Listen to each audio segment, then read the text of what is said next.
Hello everyone, Tapan here. So आज मैंने अपना पॉडकास्ट अपने फ्रेंड वरिंदर के साथ रिकॉर्ड किया है, जो कि स्पेन में रहता है। तो आज हम बहुत सारी चीज़ें जानेंगे स्पेन के इमिग्रेशन के बारे में, यूरोप की इमिग्रेशन के बारे में, और भी बहुत सारे डिस्कशंस मैंने की है उससे, जॉब के बारे में, बिजनेस के बारे में। So I hope you guys will enjoy it. So let's go and watch podcast. तो मेरे साथ आज मेरे दोस्त हैं वीरेंद्र। तो वीरेंद्र भाई अपना इंट्रोडक्शन दे दीजिए थोड़ा। क्या हाल है भाई। मेरा नाम वीरेंद्र वैश है और बेसिकली मैं पिछले 5 साल से स्पेन में रह रहा हूँ, यूरोप में।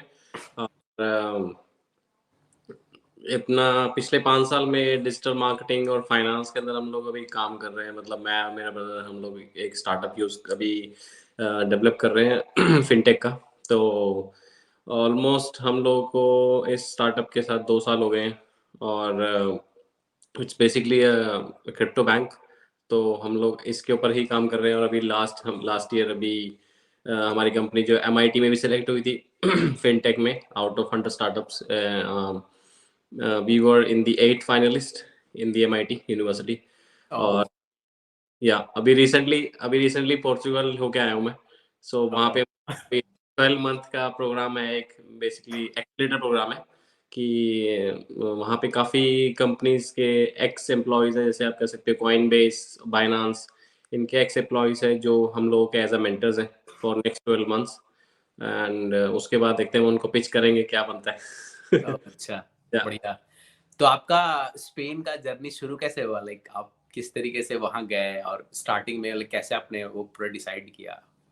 मैं एक्चुअल में स्पेन नहीं आया था, मैं सबसे पहले जर्मनी आया था। मतलब मेरे को आना तो स्पेन था, मतलब स्पेन एज अ कह सकते हो कि पर्टिकुलर जगह नहीं थी कि मेरे को स्पेन ही आना है। मेरे को यूरोप आना था जस्ट टू एक्सप्लोर, है ना, कि मार्केट कैसी है यहाँ की as compare to India. Like IT की मार्केट और डिजिटल मार्केटिंग की मार्केट। सो 2017 में मैंने वीज़ा अप्लाई किया था अपना एज अ विजिटर वीज़ा। तो उस टाइम पे वीज़ा रिजेक्ट हो गया स्पेन का। तो मैंने कहा चलो एक बार ट्राई करते हैं। तो मेरा एक दोस्त था जर्मनी के अंदर, तो हम लाइक कि यार मेरे को ट्राई कि यहाँ पे कैसा आ जाए और हम लोग कैसे ट्राई करें कि यूरोप की मार्केट थोड़ी एक्सप्लोर करेगी, फिनटेक के मामले में कैसी है, डिजिटल मार्केटिंग के मामले में कैसी है, IT का मार्केट कैसी है। तो ही सेड कि तू एक बार मोरक्को आ जा, फिर मोरक्को से डिस्कस करते हैं थोड़ा सा। तो आई थिंक 15-20 दिन के मोरक्को गया था, फिर वहाँ पे मुझे महीना 1.5 महीना और लगा लिया मैंने मोरक्को के अंदर। मैं रुका, हम लोगों ने थोड़ा प्लानिंग करी। वो इटली से आया था बेसिकली, और एक फ्रेंड आया था स्पेन से। तो दे सेड कि हम लोग कुछ ऐसा प्लान करते हैं कि बिजनेस विजिट के ऊपर तेरे को बुलाते हैं, देन वील प्लान कि तू यहीं पे स्टे हो जाए, सब चीज़ें देख ले यहाँ पे। मैंने कहा ठीक है। सो उसके बाद 2018 में मैंने दोबारा अप्लाई किया, तो प्रोबेबली 18 के एंड में। तो मई के अंदर 2019 में मैं यहाँ आ गया था। तो जब दोबारा मतलब पहली बार में क्या हुआ? पता नहीं, बोलते हैं कि आप जाओ, क्योंकि आपको पता है यार ये इंडियंस हमारे एम्बेसीज के अंदर थोड़ा सा बड़ा मुश्किल है वीज़ा लगाना। VFS बेसिकली जो है वो यूज़ करते हैं हुँ। कि आप जाओगे तो आप वापस नहीं आओगे एंड ऑल, ये सब चीज़ें हैं, है ओह! ना? अच्छा। मतलब जो नॉर्मल जनरल रिजेक्शन कोई रहता है किसी भी कोई तो वीज़ा का, समझ गया मैं। अब लीगल नहीं आना चाहते तो फिर वो डंकी मार के आओ। हाँ, हाँ। नहीं, समझ गया। वो तो जेनेरिक है, सारे कंट्रीज़ यही लिख के देते हैं कि हाँ, अगर वो आप वापस नहीं जाओगे, ऐसा कुछ। वो बोलेंगे कि जी आप पता नहीं आपने आना है कि नहीं आना वहाँ पे। सबसे बड़ी उनकी ये इश्यू रहता है कि आप वहाँ जाके बस ना जाओ। तो हुँ। अब बंदा जाता तो यार काम करने ही जाता है ना? तो मैंने कहा चलो ठीक है, देखते हैं। उस हिसाब से 2018 एंड के अंदर मैंने वीज़ा-वूज़ा ये सारी चीज़ें सेटिंग करी। फिर 19 के अंदर मई में मैं आ गया था यहाँ पे। ओह! मतलब ओह! अच्छा। नहीं, मैं गया जर्मनी के अंदर। सबसे बड़ी दिक्कत है लैंग्वेज की। थॉट कि वहाँ पे थोड़ा इंग्लिश का थोड़ा-सा ईज़ी होगा बोलना, है ना? कि देखो वहाँ पे क्या है कि ये लोग ना, एक चीज़ मेरे को अच्छी लगी यहाँ पे आके कि ये लोग ना अपनी लैंग्वेज को प्रेफ़र करते हैं सबसे पहले। हुँ। ना कि कोई बाहर की लैंग्वेज जैसे इंग्लिश है या कोई भी लैंग्वेज है। सो तो मेरे आप लिए सबसे पहले जर्मनी लैंड किए राइट इंडिया से? हाँ, तो उसके बाद मैं वहाँ पे आई थिंक 15 एक दिन रहूँगा जर्मनी में। तो वहाँ का थोड़ा रेंट सिचुएशन, किया या फिर होटल-वोटल लेके? यार वहाँ पे एक्चुअल में स्टार्टिंग में तो हॉस्टल लिया था। ओह! अच्छा हॉस्टल लिया था। हाँ, हॉस्टल था। हुँ। तो वहाँ पे मैंने कहा एक बार देखें वहाँ क्या हिसाब-किताब है। 15 दिन के अंदर एकदम से रूम ले लिया, फिर पूरा लॉन्ग टर्म देखना पड़ेगा उसके हिसाब से। तो हुँ। मैंने कहा 20 दिन देखते हैं, महीना देखते हैं हॉस्टल के अंदर। अगर कुछ समझ आएगा तो फिर लॉन्ग टर्म के ऊपर जाएँगे, है ना? हुँ, हुँ। क्योंकि आते ही आपको पहले वीजा है आपका, वो कन्वर्ट होगा, आपके पेपर सारी चीजें अप्लाई होंगी, सब चीजें। तो मैंने कहा चलो देखते हैं। फिर मेरे को थोड़ा स्पेन से थोड़ा सा वैसे ही था कि शुरू से स्पेनिश गाने सुनते आ रहे हैं बचपन से। तो मैंने कहा चलो ट्राई करते हैं, स्पेन में एक बार घूम के आते हैं। तो मैं स्पेन आया, स्पेन आके मेरा एक दोस्त स्पेन से भी आया था, तो उसने बोला कि यार तू यहीं हो जा शिफ्ट, जब तेरे को मतलब है इतना। मैं क्या स्पेनिश लैंग्वेज में बोल लूंगा, बहुत ईजी है ना, मतलब उस टाइम ऐसा लगा था कि बहुत ईजी। अच्छा अच्छा। और मैं उस टाइम आया था मैड्रिड। तो मैड्रिड में क्या है कि कुछ एक मतलब जिस टाइम मैं लोगों से मिला तो वहां पे लोग अंग्रेजी बोल लेते थे, इंग्लिश तो बोल आप लेते जर्मनी में मतलब आप नॉर्मल जस्ट लाइक देखा कि अपॉर्चुनिटीज क्या हैं कैसी हैं, और वो सही नहीं लगा तो स्पेन चले गए ऐसा? थे। आईटी की अपॉर्चुनिटीज बहुत है वहाँ पे, बर्लिन अच्छा। है और म्यूनिक में है, फ्रैंकफर्ट में काफी कंपनीज हैं। बट आपको मतलब अपने लिए कुछ ऐसा नहीं लगा तो आप फिर स्पेन मूव हो गए? मेरे को ऐसा था कि यार मेरे को ना मार्केट थोड़ी एक्सप्लोर करनी है कि यहाँ पे ना देखो मार्केट वहाँ पे पता है किस तरह की मोस्टली ना वहाँ पे। यूरोप के अंदर ये 2-3 कंट्री ऐसी हैं जो इकोनॉमिकली पूरा हैंडल करती है यूरोप को, जैसे कि फ्रांस, जर्मनी हो गई, है ना, एम्स्टर्डम, ये नीदरलैंड हो गया, ये सब कंट्रियां पूरे यूरोप को कंट्रोल करती हैं इकोनॉमिकली बेसिकली। तो Spain is like very laid back, है ना, कि हम्म। टूरिज्म है, घूमना फिरना है, पार्टी है, सब ये सब। इस चक्कर से मैंने कहा चलो यार थोड़ा सा लेड बैक है, थोड़ा एक बारी आराम से बैठ के देखते हैं है क्या यहाँ पे सिस्टम। ओ अच्छा। तो फिर मैड्रिड आया। मैड्रिड के अंदर मेरे को वैसे ही मेरे को पसंद था, रियल मैड्रिड के चक्कर से मैं बड़ा घूमना था मेरे को यहाँ पे, कि फुटबॉल क्लब है यहाँ पे फेवरेट मेरा। तो आया, फिर मैं कादिज वाली साइड आया, मतलब यहाँ देखा, सेविया देखा। तो अच्छा था यहाँ पे, काफी बढ़िया। उस हिसाब से मैं इधर को मूव कर गया। मैंने कहा यार और यहाँ पे क्या इजी करना, थोड़ा सा इजी है as compare to Germany. Easy बोले तो पीआर, परमानेंट रेसिडेंसी। पीआर के लिए, हाँ, पीआर, अच्छा। पीआर के लिए या पीआर के लिए कह लो आप, इजी है। और जर्मनी में क्या है कि उनकी लैंग्वेज ये वो बस सब चीजें बहुत टफ है इन चीजों के लेके। आप कर सकते हो जर्मनी में, अगर आप अच्छे हो जर्मन के अंदर लैंग्वेज में, आप हम्म। मार्केट एक्सप्लोर कर सकते हो। हमारा डिजिटल मार्केटिंग का काम था स्टार्टिंग में, तो हमने सोचा कि यार सारी चीजें हमारे को एक अलग से बंदा चाहिए होगा अगर हमने कुछ करना है मार्केटिंग के अंदर या कुछ भी। हम्म। तो हमने कहा स्पेनिश तो बड़ी इजी है, ये कन्वर्ट हो जाएगी इजीली, है ना। कि जो गूगल ट्रांसलेट करता है आप उसको उठा के सीधा नहीं डाल सकते, आपको एक पर्टिकुलर स्पीकर चाहिए वहाँ का। ओह अच्छा। हाँ, जो पूरी उस प्रॉपर उनकी ग्रामर में उनको सेट करेगा सारी चीजों को। जर्मनी में? जर्मनी में, स्पेन में भी ऐसा है, मगर स्पेन का क्या है, आप गूगल से ट्रांसलेट करके भी थोड़ा बहुत काम कर सकते हो और अपनी थोड़ा से लोगों से हेल्प ले सकते हो। जो हम स्पेनिश मार्केट में देखते हैं ना, मतलब जो जैसे डोलिंगो वगैरह ऐप है ना, उसमें सोचते हैं कि हम वो सीख जाएंगे इससे, कुछ नहीं है वो। वो किसी काम के नहीं है। जब आप स्पेन आओगे या आप जर्मनी किसी भी यूरोपियन कंट्री में जाओगे जहाँ पे उनकी अपनी लैंग्वेज चलती है, तो टोटली डिफरेंट है, बोलने में, बात करने में, सब चीज़ों ओह में। अच्छा। हाँ, तो फिर यहाँ मूव हुए, फिर यहाँ लगा मेरे को 1 साल के अंदर अंदर मेरा टीआर आ गई थी। 1 साल मतलब 9-10 महीने के अंदर मेरी टीआर आ गई थी। उससे पहले पहले मैं बैंक अकाउंट नहीं खोल सकता था, सो मैंने रिमोटली वर्क किया जितना भी कर सका। पीआर मतलब क्या? बेसिकली टेम्परेरी रेजिडेंस होती है आपको। ओह अच्छा। हाँ, तो वो 2 साल के लिए मिलती है, फिर 2 साल के बाद सीधा 5 साल की मिलती है, ऐसा है। तो उसको मतलब लेने के लिए मतलब किस तरीके से मिलती है? यार उसमें क्या है कि आप जब यहाँ आते हो तो आप अपने इमिग्रेशन लॉयर से बात करोगे, है ना। अच्छा। तो उसको बताओगे कि ऐसे ऐसे है सीन है, मैं इतना अर्न करता हूँ अभी रिमोटली, और हम्म। हिसाब से वो आपको डॉक्यूमेंट तैयार करेगा। फिर उसको यहाँ पे अप्लाई करने के बाद टाइम लगता है, जैसे मोस्टली हर कंट्रीज में होता है, तो आपको टाइम लगेगा अराउंड 6 to 7 months आपको लगते हैं। अब तो जिस उतना दिन आदमी 6 से 7 महीना क्या विजिटर मतलब वीजा पे रहेगा? वीजा तो आपका 3 महीने का होता है, आपको पता चलेगा, है ना। ओह अच्छा। 3 महीने बाद आपको निकलना है बाहर, है ना। तो मगर अगर आपने पेपर अप्लाई कर दिए, उसके बाद आपको यहीं रहना पड़ेगा। ओह अच्छा, ये रूल है कि आपका जब तक प्रोसेसिंग में है, तब तक आपको स्पेन में ही रहना पड़ेगा? हाँ, आप अच्छा। बाहर गए तो फिर खत्म कहानी। अच्छा। हाँ, तो ऐसा है कि आपने आपको यहाँ से जाना नहीं, बट ये है कि आप यहाँ पे कोई लीगल काम नहीं कर सकते तब तक जब तक आपका ये बन के नहीं आता डॉक्यूमेंटेशन। क्योंकि मेरा बैंक अकाउंट नहीं मुझे यहाँ पे मिला जब तक डॉक्यूमेंट नहीं आया, क्योंकि हमने यहाँ उसको NIE बोलते हैं, NIE, número de identificación extranjero, मतलब हम्म आइडेंटिफिकेशन ऑफ फॉरेन पीपल। सो हम्म। वो आया अपना मेरा 2019 एंड में। और आपने अप्लाई किया था 6 महीने पहले? मैंने अप्लाई किया था ऑलमोस्ट आप मान के चलो जून में, जून जुलाई के आसपास। अच्छा। जैसे मैं स्पेन आया मैंने वो अप्लाई कर दिया, मैंने कहा यार जर्मनी से बेटर है इधर, ठीक है थोड़ा माहौल ठीक है यहाँ पे, रह सकते हैं आराम से। हम्म। तो वो अप्लाई किया तो 2019 एंड में वो आया मेरा। उसके बाद मैं जैसे ही आया मैंने कहा मैं यहाँ से निकल रहा हूँ इंडिया अब घूमने। हम्म। तो मैं उसके बाद घर गया। अब उसके बाद 2020 में कोविड आ गया, तो फिर ओ। कोविड के टाइम पे मेरे को फटाफट निकलना पड़ा। क्या कहते हैं, मैंने कहा यार अब हम्म। गाँव कि मैं इंडिया में फंस जाऊँ।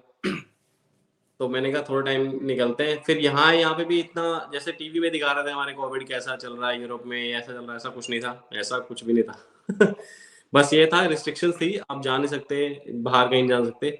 मगर ये है कि मार्केट में सामान लेने जाना हो तो सब चीजें, बट ये है कि एज कम्पेयर टू इंडिया बहुत बेटर था ये इस जगह तो में। वहां पे जो वीजा मिलता है वो वीजा लाइक आपको लाइक दिखाना पड़ता है कि मतलब आपके अगर फॉरेन में भी कंपनी रजिस्टर्ड है तो आप वहां पे अप्लाई कर सकते हो कि मैं यहाँ पे रजिस्टर करना चाहता हूँ स्पेन में, उस एज अ बेसिस पे। कंपनी कर सकते हो आप रजिस्टर, हम्म। ऐसा कंपनी कर सकते हो। जैसे आप हम्म। दिखा दो मेरी यूएस में कंपनी है या मेरी कनाडा में कंपनी है, तो मैं यहाँ पे उसकी एक सब्सिडरी ओपन कर रहा हूँ, है ना? तो हम्म। ऐसे ही मेरे पास ऑलरेडी इंडिया में कंपनी थी एक, और एक यूएस में। ओह अच्छा। इंडिया में मेरे पास कंपनी थी, तो क्या कहते हैं उसके बेस पे हमने कुछ अप्लाई किया है। यूके के अंदर कंपनी बड़ी जल्दी खुलती है, एक दिन के अंदर कंपनी खुल जाती है यूके में। ओके ओके ओके, कि मैं हाँ, अपना बिजनेस जो है वो स्पेन में एक्सपैंड करना चाहता हूँ वैसा। मैं उसकी एक तरह से ब्रांच खोल रहा हूँ। समझ गया मैं। हाँ, मगर यह है कि आपके पास फाइनेंशियल्स उस हिसाब से प्रूफ होने चाहिए कि आप उसको शो कर सको कि आप इस कंट्री में रहने के लिए आपके पास सफिशिएंट फंड्स हैं बेसिकली। ओके, ऑलरेडी बैंक में इतने पैसे रखे हुए हैं ऐसा। हाँ हाँ, ये आपको दिखाना पड़ता है, ये जरूरी है।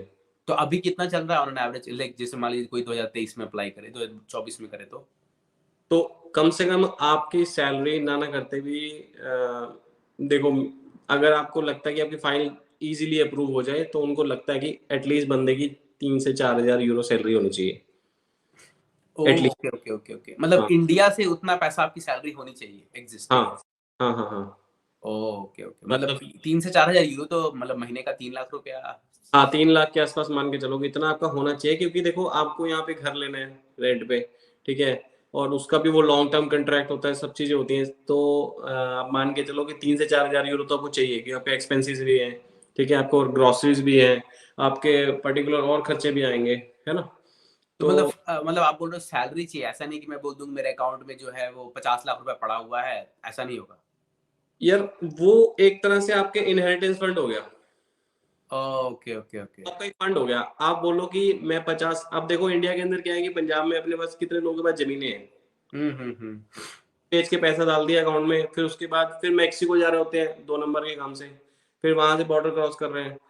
तो मेरे हिसाब से बेटर ये है कि आप अगर तरीके से आना है तो इतना पैसे लगाने की जरूरत नहीं है मेरे हिसाब से, ठीक है। आप एक बेस बनाओ अपना, एक आईटी का एक प्रोफाइल बनाओ, या किसी भी चीज का एक जॉब का प्रोफाइल बनाओ।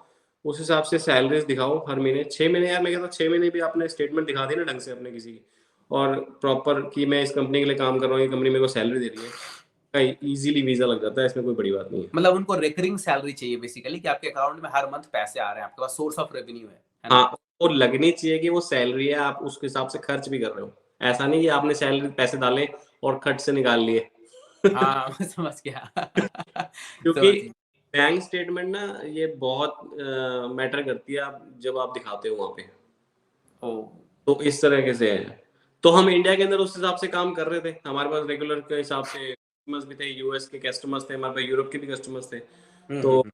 तो हमने उस तरीके से काम किया, अप्लाई करा, आ गया 9 महीने के अंदर अंदर। मोस्टली लोगों का कई बार लेट भी हो जाता है, ओ। डिपेंड प्रोफाइल के ऊपर। जैसे कई लोग पोर्चुगल आते हैं, तो पोर्चुगल आते हैं उनके पास कुछ नहीं होते डॉक्यूमेंट्स, तो वो इलीगली रह रहे हैं। डॉक्यूमेंट्स फाइल लॉक कराने के बाद फाइल लॉक हो जाती है वहाँ पे पोर्चुगल में, एक्चुअल में फाइल लॉक होती है। फिर अच्छा। महीने, साल, 1.5 साल के अंदर अंदर फाइल आती है, तब तक आपको टैक्स भरना है। चाहे आप इलीगल काम कर रहे हो कोई दिक्कत नहीं, आपको वहाँ की पुलिस कोई दिक्कत नहीं करेगी पोर्चुगल की। हम्म। वहाँ पे ऐसा है। अगर वहाँ पे पोर्चुगल एक ऐसी कंट्री है जहाँ पे आप आओ, रहो, कोई कुछ नहीं बोलने वाला, चाहे मतलब लीगल लीगल रह रहे हो, कोई दिक्कत नहीं है। विजिटर वीजा पे रहो या वीजा ना रहे चलेगा? हाँ, तो वहाँ काम मिल जाता है पोर्चुगल में ऐसे ही बिना वीजा के? नहीं, वीजा वीजा तो आसानी से नहीं मिलता है, वीजा वही शेंगेन नहीं लगता क्योंकि शेंगेन में आता है। तो वही तो। हाँ, मतलब ये है कि एक बार आप कहीं से एंट्री हो गए वहां से, वहां पे तो एज अ बस। Refugee, as a refugee kind of. अभी अभी हो गया है तो मैं बहुत सारे लोग हैं वहाँ पे, मैं इंडियन स्ट्रीट थी वहाँ पे, बांग्लादेशी, नेपाली, इंडियंस, पाकिस्तानी, काफी लोग थे, काफी लोग थे। मैं मेरे को तो ऐसा लगा कि आई एम लाइक यार ये तो मैं दिल्ली आ गया। सही में, मतलब मैंने ऐसा माहौल मैंने बार्सिलोना में भी नहीं देखा एक्चुअल में, सही तो बोल रहा क्या हूँ वो मैं। सारे वहां काम कर रहे हैं? भाई रेस्टोरेंट्स है वहाँ पे, मिठाइयों की दुकान है बंगालियों की। बाप रे। हाँ, और दो जगह, मतलब मैं एक गोरे के साथ घूम रहा था उस टाइम, मेरा फ्रेंड था अर्जेंटीना से आया हुआ था, तो उसके साथ मैं घूम रहा था, तो मैंने आते हुए मैं वीडियो बना रहा था, तो मैंने एकदम से देखा भाई साइड में पान की दुकान लगा के बैठा बंदा। वो तो नेक्स्ट लेवल है भाई, वो तो यहाँ भी जल्दी नहीं मिलता। हाँ, मैं कहा भैंचोद पान बेच रहे हैं यहाँ पे, ये दूसरे कोने में देखा वो भी पान बेच रहा है, तो मैंने कहा चल यार खाना वाना खा के आते हैं फिर देखते हैं ट्राई करके। अब वो पान बनाने जिस टाइम गए ना, मैंने उससे पूछा, मैंने कहा यार पान मीठा पान बना दे, कह रहा हाँ बना, तो उसमें सुपारी डाल रहा है, सुपारी नहीं डाली, गुलकंद है तो डाल दे, कह रहा नहीं गुलकंद नहीं है, तो मैं कहा मीठा पान हुआ क्या इसमें? अगर आप देखो कि वो इस लेवल तक पे सामान लेके बैठे हैं वहां पे, ऐसा हाल तो है। वो सब मतलब बेसिकली वो सब रिफ्यूजी पे गए थे, फिर उन्होंने आस्ते आस्ते अपना रेसिडेंसी वहां क्लेम कर लिया, राइट? ऐसा कुछ होगा। क्या है ना कि लोग ना यूरोप के अंदर एंट्री करते हैं कई बार, बहुत सारी कंट्रीज हैं जो इंडिया से आपको फ्री वीजा दे देती है, जो इंडिया ऑन अराइवल जैसे बोल देते हैं ना, वीजा ऑन अराइवल, हम्म। जैसे सर्बिया है, हम्म। यूक्रेन भी थी, 14 दिन या 15 दिन के लिए यूक्रेन भी आप एंट्री कर सकते थे इंडिया से विदाउट एनी वीजा। अच्छा, हाँ, तो मगर उसमें क्या है कि वहां से आपको बॉर्डर क्रॉस करके आना पड़ता है बाय रोड। मतलब आप विदाउट वीजा जो है नेबरिंग कंट्री में चले जाओ, फिर वहां से उस कंट्री में घुस जाओ। हाँ, एक्चुअल में यूरोप में ही घुसोगे आप, ठीक है, मगर शेनेगन में एरिया में जिस दिन आप आ गए, तो हम्म। आपको पोर्चुगल में आके या कुछ भी करके एक लीगल एंट्री बनवानी होती है। ओके। वो लीगल एंट्री क्या होता है, जहां पे आप रुको, मान के चलो अब मैं 4 दिन के लिए हॉस्टल में रुका, तो मैंने उनको बोल दिया कि यार अपना मेरे को ना लीगल एंट्री बना के दे दो कि मैं लीगली यहाँ पे आ चुका हूँ, एज कम्पेयर कि मैं इलीगली आया हूँ या किसी को बोलूँ, तो वो हॉस्टल आपको रजिस्टर करेगा गवर्नमेंट साइड से, और आपको एक पेपर बना के देगा कि ये 3 से 4 दिन बंदा यहाँ पे रहा है, इसका स्टे यहाँ पे, लीगल एंट्री हो गई। ओके ओके ओके हाँ, ओके। कल तो को कोई बंदा हॉस्टल वाला ये नहीं पूछता वीजा दिखाओ या तुम कैसे आ गए, या ऐसा कुछ नहीं? नहीं नहीं, उसको कोई मतलब नहीं है, वो ये कंट्री रेफ्यूजीज और असाइलम सीकर्स और इन सब चीजों को बड़ा वेलकमिंग है, ये country basically. Okay okay okay, समझ गया समझ गया। हाँ, तो आपको फिर वो पेपर लेके फिर उसको यूज करके इन फ्यूचर आप वीजा या परमानेंट रेसिडेंसी अप्लाई जो करना है कर लो। उसके बाद पोर्चुगल में ऐसा है कि आपको निफ अप्लाई करना पड़ता है, वहां पे निफ बोलते हैं उसको। ओके। पहले आप निफ अप्लाई करोगे, वहां का एक फाइनेंस ऑफिस है, अगर वैसे अगर आप किसी एजेंट के पास जाओगे तो वो आपको कम से कम 8-10 हज़ार रुपये ले लेगा उस चीज की, मगर आप अगर खुद जाओगे तो आप वो अप्लाई कर सकते हो खुद ही, सिर्फ 1-1.5 घंटे का काम है, सुबह सुबह 9 बजे जाओ वहाँ पे, निफ ले लो उनसे, उनको बता दो ये मेरा पासपोर्ट है, मैं एंट्री करिए लीगल, ये मेरा सब कुछ है। आपसे पूछेंगे अभी आप स्टे कर रहे हो, हॉस्टल में स्टे कर रहे हो, तो आपको मिल जाता है निफ, कोई बड़ी बात नहीं है। बट इन इन एक्चुअल वो एंट्री इलीगल होगी, राइट? क्योंकि उसके पास वीजा तो है नहीं, तो वो कहीं से घुस के आ गया है ना? हाँ हाँ हाँ, लेकिन लेकिन बाद में जाके वो बोलेगा कि हाँ ये पासपोर्ट है, ये मेरा लीगल एंट्री है, और वो मान लेंगे। मान लेंगे पर ये वो बड़ा कॉन्ट्रडिक्टरी है यार, तो बड़ा वियर्ड बात है ये। ये वैलिड वैलिड है एक्चुअल में। देखो आपके पास 3 महीने शेंगेन के वीजा के अगर हैं, तो आप पोर्चुगल बड़े आराम से आओ अपनी तब तो लीगल। कोई दिक्कत ही नहीं है। हाँ, तब कोई इशू नहीं है। अगर नहीं है फिर आप इलीगल घुस रहे हो, इलीगल के बाद आपको ये निफ निफ बनाना पड़ेगा, फिर आपको एजेंट चाहिए क्योंकि कल्ला बंदा ये सब चीजें नहीं कर सकता। ओके ओके ओके, बस मतलब वहाँ पे एजेंट्स हैं, अपने इंडियन नेपाली रेस्टोरेंट्स हैं, वहाँ पे आप चले जाओ, किसी को बोल बनाना है, कोई ना कोई आपको कार्ड दे देगा कि भाई ये पकड़ो कार्ड, ये मेरे बंदे का, ये आपको निफ बना देगा, और आपको रूम भी मिल जाएगा, काफी हाँ चीजें मैं हैं। समझ गया समझ गया। हाँ मतलब एक बार आप घुस जाओ बस इलीगली जैसे भी है, हाँ उसके बाद वो अंदर एजेंट पकड़ के वो सारा काम करवा देगा। हाँ, मतलब पोर्चुगल में तो ये सीन है। पोर्चुगल। स्पेन में भी है यहाँ पे, जहाँ अभी कादिज है, इसके सामने ही मोरक्को लगता है एक्चुअल में, तो वहां से भी बहुत सारे जितने अपने अफ्रीकन हैं ये सब इलीगली आते हैं, तो उनको ओह, यहाँ की वेलकम कर देती है कि भाई जब तो तुम आए गए हो इस लैंड के ऊपर, आप तुम्हारे को घर भी दे देंगे, तुम्हारे को खाने को भी दे देंगे, सब गवर्नमेंट कुछ। देती है सारा कुछ? हाँ, मैंने रेड क्रॉस के अंदर काम किया एज अ वॉलंटियर ना, 2 साल के आसपास मैंने वॉलंटियर अच्छा। किया है। उसके अंदर क्या है कि बहुत से मुस्लिम फैमिलीज हैं मोरक्कन की जो आई हैं यहाँ पे, तो हम लोग उनको हर फ्राइडे का खाना देते हैं, वेडनेसडे और फ्राइडे, तो मैं मोस्टली फ्राइडे को जाता था 2 घंटे के लिए सिर्फ एज अ वॉलंटियर। तो बहुत से लोग हैं जो जिनके पास जॉब नहीं है कुछ नहीं है, तो वो आते थे यहाँ पे, है ना, हम उनको खाना वगैरह सब देते थे, उनका पूरा राशन देते थे पिछले अगले 1 हफ्ते का, कि आप आपको कोई प्रॉब्लम ना हो। और सरकार ऐसी है कि यहाँ पे अगर आप कुछ कहीं किसी फंसे चीज में फंस गए हो, जैसे मकान नहीं है आपका, घर नहीं है, तो आप गवर्नमेंट में एप्लीकेशन डालो कि मेरे पास घर नहीं है, तो गवर्नमेंट आपको घर भी देती है, ऐसा भी जैसे है। मैंने सुना है कि यहाँ जैसे कनाडा में जो रिफ्यूजी आते हैं, ठीक है, तो हम्म। इनका क्या वो पासपोर्ट ले लेते हैं, राइट, और को क्लेम करना पड़ता है कि जिस भी कंट्री से मैं आ रहा हूँ वहाँ सिचुएशन ठीक नहीं है, मेरी जान को खतरा है, XYZ जो भी है प्रूफ करना पड़ता है इस तरीके यूएस से। में भी है वो। हाँ, यूएस में भी है, बट अब वहाँ तो अलग ही लेवल पे खेल रहा है वो कंट्री, तो मतलब पासपोर्ट भी है, सब कुछ है, कुछ प्रूफ प्रूफ नहीं करना, आराम से लीगल परमिट ले लो, सब कुछ नहीं करो। है, यूरोप इस मामले में बहुत कह सकते हो कि लीनियंट है अभी इन चीजों के अंदर। मतलब ये तो नेक्स्ट लेवल लीनियंट होता है, दुनिया में कोई भी मूव कर सकता है, बस वहाँ आपका कमाने का जुगाड़ हो जाना चाहिए, दैट्स इट। बस बस बस बस, अगर आपका कोई यहाँ पे है और वो कमाई कर रहा है और उसको बोल दिया कि भाई ये बंदा आ रहा है, इसका सिर्फ रहने का कर लियो और पेपर अप्लाई कर दियो साथ साथ, तो वो बड़े इजीली रह सकता है यहाँ पे आके। हाँ, वही तो कह रहे हैं कि रहने का बस जुगाड़ हो जाए और बाकी पेपर वेपर अप्लाई करके द मोमेंट उसका परमिट आएगा वर्क का, वो बंदा काम करना स्टार्ट कर देगा। हाँ, जॉब भी मिल जाती है, जॉब की बड़ी बात नहीं है, मगर ये है कि देखो फिर वो लो क्लास जॉब मिलती है, लो हाँ, मैं पेड। समझ गया, वो तो समझ गया। वो जैसे स्टोर में लग गया, वो है ना, वर्कशॉप में लग गया, इस हाँ, तरीके मैं से समझ गया, हाँ। टाइप में सब चीजों में हो जाता हुँ। है। हाँ, तन जॉब इतने कोई मार्केट की वो नहीं है। हाँ, हाँ, वो तो समझ जॉब तो जैसे यहाँ पे है उस तरीके से वहाँ मिल जाती होगी। मिल जाती है। वॉलमार्ट हाँ, वॉलमार्ट में मिल गई ऐसा कहीं। बिल्कुल बिल्कुल बिल्कुल। ओह! अच्छा, ये तो बड़ा एक बड़ा खतरनाक राज़ का खुलासा कर दिया, मुझे पता ही नहीं था कि मतलब ऐसा भी है। या नहीं बहुत लोगों को नहीं पता होगा।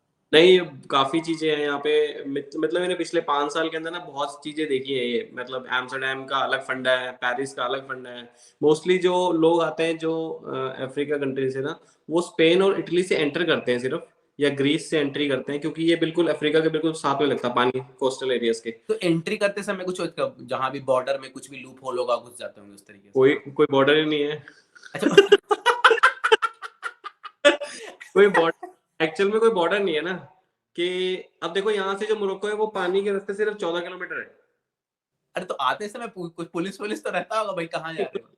बोट्स रात में, बोट्स में आते हैं वो जो छोटी बोट्स होती है ना, हाँ। वो छोटी बोट्स में आते हैं रात को। बस वो जैसे ही स्पेन का उनको लैंड दिख गई, वो वहां पे जंप किए। जहां आप स्पेन की धरती के ऊपर आ गए, तो गवर्नमेंट कहती है ठीक है भाई, अब हम तुम्हारे को अपने पास रख लेंगे, ऐसा अरे है। तो ऐसे तो मतलब ऐसे ऐसे थोड़ी होता है, मतलब अब वो आ रहा है मान लीजिए दूसरे कंट्री से, तो वहाँ पुलिस नहीं रहता चेक करने के लिए दूसरे कंट्री से कौन आ रहा है, क्या हो रहा है? नहीं, कोई यार बीच के ऊपर कौन सी पुलिस घूम रही है रात को? अच्छा, बीच पे आते हैं, अरे ये ना बड़ा वियर्ड। बीच पे आता है, यहाँ मोरक्को से ड्रग्स भी आता है, बीच पे ही आता है। तो ऐसे तो कोई भी आ सकता है, लाइक मान लीजिए कोई टेररिस्ट आ जाए, एंटी सोशल एलिमेंट आ जाए। हाँ आते हैं, मैं वो तो बोल रहा हूँ, मोरक्को से ड्रग्स भी आता है यहाँ पे। बाप रे बाप। यहाँ पे एक जगह है जहाँ पे ना ड्रग्स की फेरी, ड्रग्स की बसेस, सॉरी कार्स हो गई, वो पकड़ पकड़ रखी है, जैसे ऑक्शन के लिए बाद में डालते हैं ना, तो वो गाड़ियां हम्म। कर लेते हैं। इस तरह से एक जगह है वहाँ पे रखी हुई है। मोस्टली यहाँ से ड्रग्स ही आता है, क्योंकि पानी लगता है बिल्कुल साथ में, इनके मोरक्को बिल्कुल सामने लगता है। तो एक मूवी भी बनी हुई है, स्पेन की मूवी है वो बेसिकली। तो उसका जो एक्टर था ना, वो यहाँ पे मेरा नेबर में रहता था। तो बहुत पहले, बहुत पुरानी मूवी है। तो ओह अच्छा। तो तो उसने की हुई ना, वो इसी के ऊपर की है। वो जेट स्की पे जाता था यहाँ से, और मोरक्को से ड्रग्स भर के बैग में लेके आता था। उबर डिलीवरी की तरह नहीं, उबर। जोमेटो खोल रखा था भाई ने अपना। गजब ही हाल है भाई, ये तो नेक्स्ट लेवल चीज है, तो किसी को पता ही नहीं होगा ये बात। हाँ, तो ये बाप रे। बेसिकली यहाँ पे ड्रग्स का मामला हो गया, या इमिग्रेंट्स का मामला हो गया। एक एक कंट्री, एक ना आइलैंड है, सियोता बोलते हैं उसको, सियोता। वो बिल्कुल मोरक्को की ना दीवार है, सिर्फ मोरक्को की आइलैंड है। मोरक्को इधर, उसके मोरक्को है, इसके इधर स्पेन है। तो लोग क्या, हम्म। दीवार को बस ऐसे कर क्रॉस करके आना होता है उनको। तो आप स्पेन में आ गए, तो रेड क्रॉस वाले आपको वेलकम कर देते हैं कि भाई ठीक है, चलो तुम जैसे मर्जी आ गए, अब तो हम तुम्हारी हेल्प करेंगे, ऐसा है।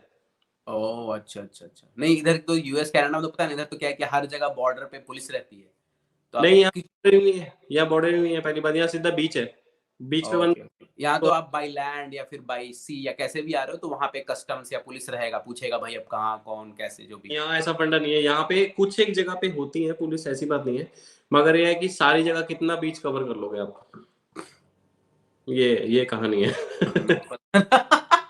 पर ये बहुत अलग है भाई, मतलब बेसिकली ये लोग वेलकमिंग है, इसलिए लीनियंट है, चाहे तो स्ट्रिक्ट कर सकता है पर मोरक्को। बात चक्कर ये है कि ये ना एक यूरोपियन यूनियन में है, तो यूरोपियन यूनियन के अंदर ऐसा है कि अब इमिग्रेशन के लॉज कुछ इनके पास ऐसे हैं, इनको ऐसा है कि इनको करने ही पड़ेंगे ये चीज, इमिग्रेंट्स लेने ही पड़ेंगे।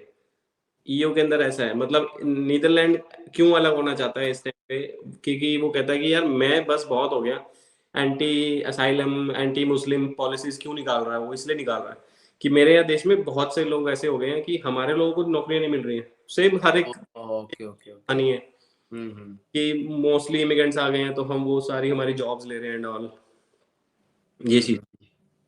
समझ गया, मैं समझ गया। हाँ